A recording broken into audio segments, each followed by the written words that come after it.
বন্ধুরা, এইমাত্র একটা বাইকের সঙ্গে জুলির মেয়ে পাপ্পিটার ধাক্কা লাগলো।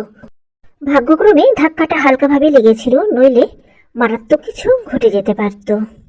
বাচ্চাগুলো এত দুরন্ত হয়েছে, সারাক্ষণ এইভাবে রাস্তার মধ্যে দৌড়দৌড়ি করতে থাকে।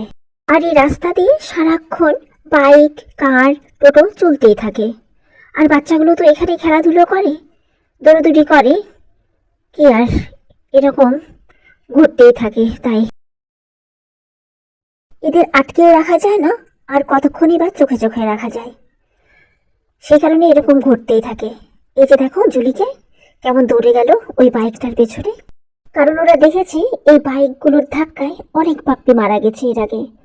আর বেলা, জুলি, টিকলি বাইক, কার দেখলেই হলো এইভাবে ছুটতে যায়, ওদের ভীষণ রাগ। এই কারণেই আজকে টিকলির পাপ্পি দুটো শেরু আর টিমটিম প্রথমবার স্নান করলো। মিষ্টিদি ভাই এই যে শেরুকে স্নান করাচ্ছে। শেরু বেশ ভালোই শান্তভাবেই আছে, খুব একটা বিরক্ত করেনি। একটু ছটফট করছিল, কিন্তু খুব বেশি না, ভালোভাবেই স্নান করেছে। এদের ফ্রি হয়েছিল, সেই কারণেই আরও স্নান করানো। ঠিক শ্যাম্পু দিয়ে তাই মিষ্টিদি ভাই স্নান করিয়ে দিচ্ছে। এখন টিমটিমের পালা। শেরু তো ভালোভাবেই স্নান করলো। ও বাবা, টিমটিম তো আরোই শান্ত, খুব সুন্দর স্নান করছে ও প্রথমবার। ভালোই লাগছে হয়তো ওর আরাম। হালকা গরম জল দিয়ে স্নান করিয়ে দিচ্ছে মিষ্টিদি ভাই এদের।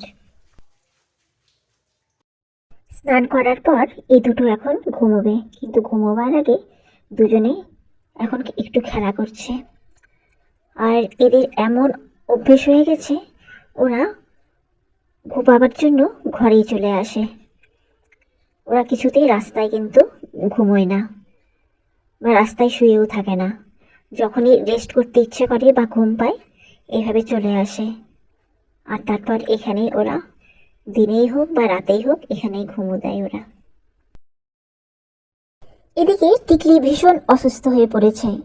তবে টিকলির বিষয়ে আজকে আর কিছু বলবো না। টিকলির আপডেট নিয়ে পরবর্তী ভিডিওতে খুব শিগগিরই আসবো, সঙ্গে থেকো। আর ভিডিও ভালো লাগলে লাইক, কমেন্ট, শেয়ার করে দিও। আর যারা নতুন দেখছো তারা চ্যানেলটি সাবস্ক্রাইব করে আমার পাশে থেকো। সবাই ভালো থেকো, আর তোমাদের চারপাশের যেসব অবলারা রয়েছে তাদেরও একটু ভালো রাখার চেষ্টা করো। দেখা হবে আবার নেক্সট ভিডিওতে। বাই।